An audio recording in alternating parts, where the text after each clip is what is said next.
बिस्मिल्लाहिर्रहमानिर्रहीम। मेरा नाम मोहम्मद उस्मान है और मैं working as business unit head dermatology division शायद फार्मास्यूटिकल काम कर रहा हूँ। आज सबसे पहले मैं आप तमाम लोगों को शायगान हेल्थ टीवी में खुशामदीद कहता हूँ।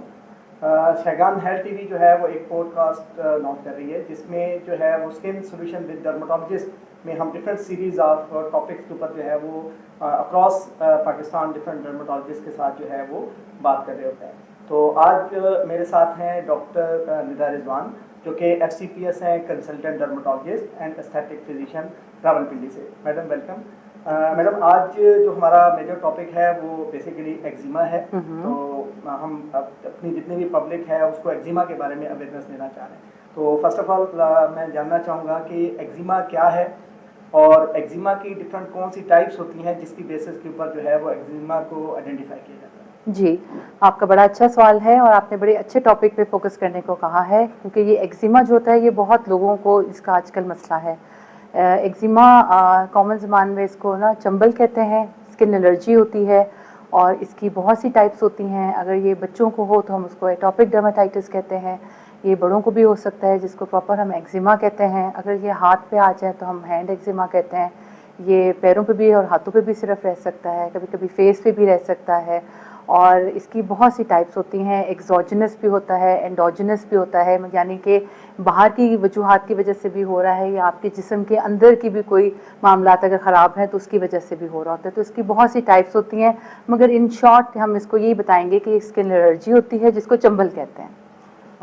Thank you ma'am. मुझे ये भी बताइएगा कि जैसे अगर ये कौन सी ऐसी चीज़ें होती हैं जो इस एक्जिमा को कॉज बनती है, जैसे उनके ट्रिगर फैक्टर्स होते हैं कि उनसे एक्जिमा हो रहा होता है। जी, जिससे मैंने आपको भी पहले ही बताया था कि इसमें दो किस्म की जो मेन टाइप्स होती हैं, एंडोजिनस और एक्सोजिनस।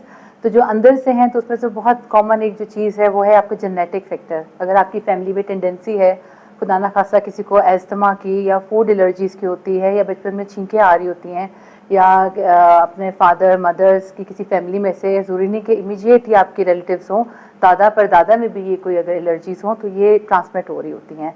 और जो एक्सोजिनस है उसमें भी बहुत सी चीज़ें होती हैं, जिस तरह के आपका मौसम होता है, फूड होता है, इसके अलावा छोटी छोटी कॉस्मेटिक्स हो गई, सर्फ हो गया, डिटर्जेंट्स हो गए और बहुत सी चीज़ें होती हैं जिसकी वजह से ये आ सकती है। Right ma'am. ये भी बताइएगा कि जैसे डेफिनेट सी बात है जो एक्जिमा जो है वो हमारी सोसाइटी में बहुत ज़्यादा कॉमन भी बिल्कुल, है। तो वो सोसाइटी के लोगों को ये ज़रूर जानने की ज़रूरत है कि वो कौन से प्रिवेंटिव मेजर्स होने चाहिए जिसकी बेसिस पे इसको जो है वो रोका जा सकता है। पहली बात तो ये है कि मैं अपने पेशेंट से सिर्फ ये कहूँगी कि प्लीज़ इसको खुद ट्रीट मत करें, ठीक है। एक दफ़ा अगर आपको ये लग रहा है कि आपको स्किन में मसला आ रहा है, स्किन में क्रैक्स आ रहे हैं, रिंकलिंग आ रही है और एक चंबल सी फॉर्म आ रही है, तो अपने करीबी किसी भी डॉक्टर से रुजू करें ताकि वो आपको हेल्प आउट कर सकें। इसकी जो इमीडिएट ट्रीटमेंट होती है वो तो आपको डॉक्टर से दे सकते हैं, उसके बाद फिर वो आपको प्रिवेंटिव मेजर्स बताते हैं जो कि बहुत से होते हैं, तो ताकि ये आगे फैले ना या आगे बढ़े ना। तो इसलिए तो ज़रूरी है कि आप पहले ना खुद ट्रीट करने के बजाय अपने करीबी डॉक्टर को ज़रूर दिखाएं।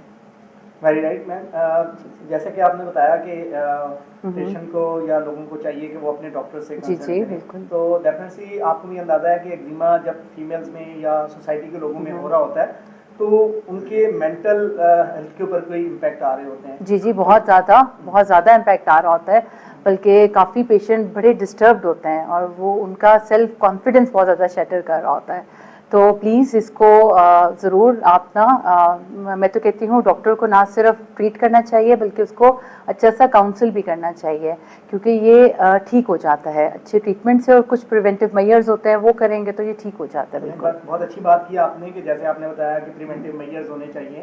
तो साथ ही साथ थोड़ा सा सोसाइटी में कॉमन वे में बताइएगा कि लोग क्या ऐसी ट्रीटमेंट करें, या जैसे आजकल मेडिकल साइंस में डिफरेंट रिसर्चेज भी हो रही हैं, डिफरेंट इसके ऊपर काम भी हो रहा है। एज अ डर्मेटोलॉजिस्ट आप क्या सजेस्ट करेंगी कि बेसिकली क्या ट्रीटमेंट्स ऑप्शंस होने चाहिए? बिल्कुल, इसमें सबसे ज़्यादा तो मैं ये बताऊंगी कि इसमें आप फ्रीक्वेंटली इमोलिएंट्स यूज़ करें, मतलब कि जिस तरह के वेस्लिन टाइप हो सकता है या इमोलिएंट्स जो होते हैं, मॉइस्चराइजर्स हो सकते हैं, वो ज़्यादा यूज़ करें।